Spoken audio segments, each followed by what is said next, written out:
भले 4 जून को election commission of India ने देश में रिजल्ट पब्लिश करके सबको शॉक कर दिया था और भले 9 जून को वक्त नहीं लगा जब पीएम नरेंद्र मोदी ने एक तीसरी बार पीएम पद की शपथ ली है, पर ये कहना तो एक बहुत बड़ा अंडरस्टेटमेंट होगा कि ये इलेक्शन का पीरियड देश में इतना कुछ खास नहीं था। अलायंसेस बदली, सरकारें गिरी, लोगों को झटका लगा, कई केसेस किसके खिलाफ नहीं फाइल हुए हैं और ना जाने हमने क्या क्या नहीं देखा है। पर इन सबसे ज्यादा अगर किसी बॉडी को बैकलैश का सामना करना पड़ा है तो वो है election commission of India. ECI जिसकी इकलौती मेन जिम्मेदारी है इलेक्शन को रेगुलेट करने का, इसमें सक्षम नहीं दिखी है और लोगों की खूब फटकार सुनी है। हालांकि अब जो रिजल्ट्स आ गए हैं तो आपको लगेगा कि ईसीआई पर शक की निगाहें या लोगों की डांट उन्हें अब सुनने नहीं मिलेगी, लेकिन यहाँ आप खुद को गलत पाएंगे। रिजल्ट्स के बाद भी वोट्स में कई डिफरेंसेस देश के ऑलमोस्ट हर पोलिंग बूथ में देखने को मिले हैं, जिसने एक नया डाउट ईसीआई पर क्रिएट किया है। और इस मामले में ईसीआई ने क्या जवाब दिया है आगे देखते हैं। तो चलिए समझने की कोशिश करते हैं कि अब लोगों को ईसीआई पर क्यों शक है। तो बात ऐसी है कि अगर ईसीआई द्वारा पब्लिश डेटा पर ही एक नजर डालेंगे तो उसमें वोट्स पोल्ड और वोट्स काउंटेड में काफी अंतर देखने को मिला है। जी हाँ, आपने सही सुना। आसान शब्दों में कहे तो जितने वोट्स ईवीएम मशीन के थ्रू कास्ट किए गए हैं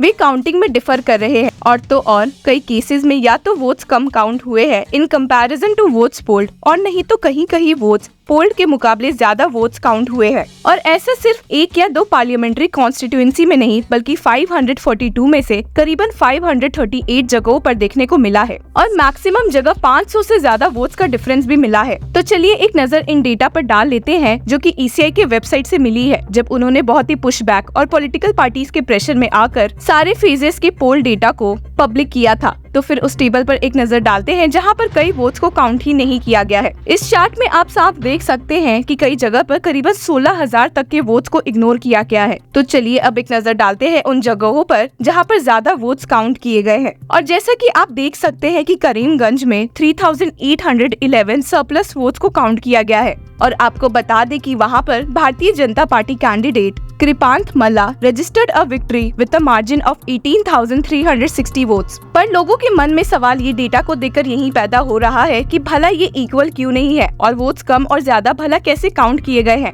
इसके बावजूद कि ईसीआई ने हमेशा से क्लेम किया है कि उनके डेटा में कोई गलती नहीं रहती है। इस मामले में भले ईसीआई ने ऑफिशियली कुछ जवाब नहीं दिया है, पर आपको बता दें कि वहीं Uttar Pradesh chief electoral officer ने एक्स पर पोस्ट करते हुए डेटा के डिफरेंसेस को समझाया है। तो चलिए एक नजर डालते हैं कि भला उन्होंने क्या कहा है। सबसे पहले तो उन्होंने ये क्लियर किया है कि वोट्स काउंट नहीं होने के पीछे extent protocol issued by the commission and provided in various manuals and handbooks का हाथ है। जिसके बाद उन्होंने 2 सिनेरियोस बताए हैं जहां पर वोट्स कम कैसे काउंट हो सकते हैं। पहला है कि where the presiding officer by mistake fails to clear the mock poll data from the control unit before starting the actual poll, or he fails to remove mock poll slips from the VVPAT before starting the actual poll. ऐसे आपको बता दें कि polling वाले दिन mock poll सुबह के 5 बजे होते हैं, ये चेक करने के लिए कि ईवीएम मशीन्स अच्छे से काम कर रही है या नहीं। Normally mock polling sees 5 votes polled for each candidate, the results of which are checked later. Ideally, polling officers are required to clear the control unit before actual polling starts. पर अगर वो ऐसा करना भूल जाते हैं तो उस केसेस में वोट्स कम काउंट किए जाते हैं। दूसरा रीजन जो चीफ इलेक्टोरल ऑफिसर ने दिया था वो ये था कि the total votes polled in the control unit does not match the record of votes in Form 17C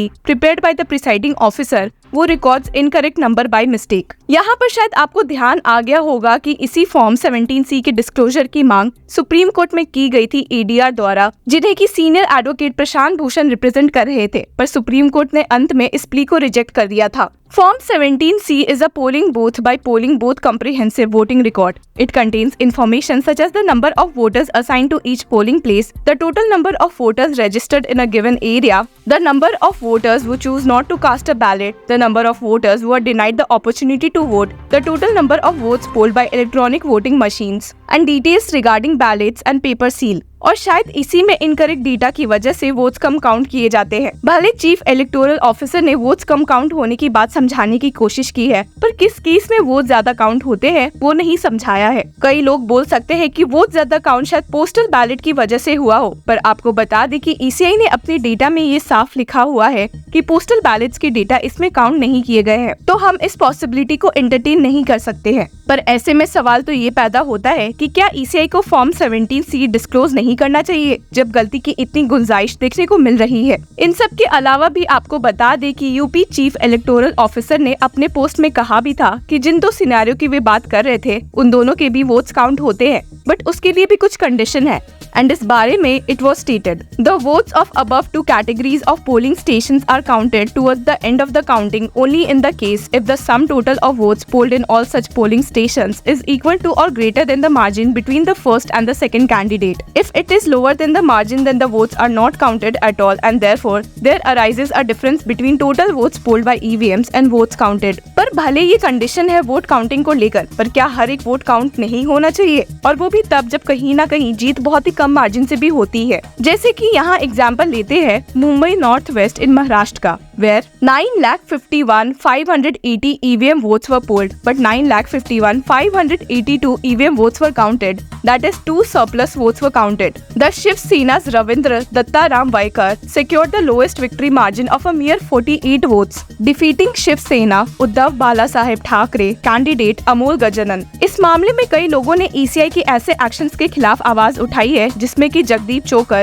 co-founder of the Association for Democratic Reforms, a non-profit organization working on electoral and political reforms in India भी शामिल है, जिन्होंने कहा है कि वक्त आ गया है कि ECI constituency specific explanations for these discrepancies he stated. So far, the Election Commission has only given a generic explanation for EVM vote surplus or deficit, that too on Twitter. The poll body needs to give specifics here. This makes an even stronger case for the EC to make Form 17C available in public domain. We are not casting doubts on the result of the elections, but there needs to be a transparent and robust mechanisms for counting of votes. इस मामले में transparency activist Anjali Bhardwaj, who is a founding member of the सतर्क नागरिक संगठन, a citizens group working to promote transparency and accountability in government, ने भी कहा है कि this whole issue is central to the trust in our electoral process. If there is a mismatch between the data on number of EVM votes polled and the number of EVM votes counted, it is bound to create doubts in the minds of people. This only further ascertains the need for the ECI to upload complete Form 17C, including Part 2, which has data on results declared in the public domain. Technically, there should not be a mismatch because these are the numbers that are read off the machines, but if there is a mismatch, EC should come up with a granular constituency-wise explanation.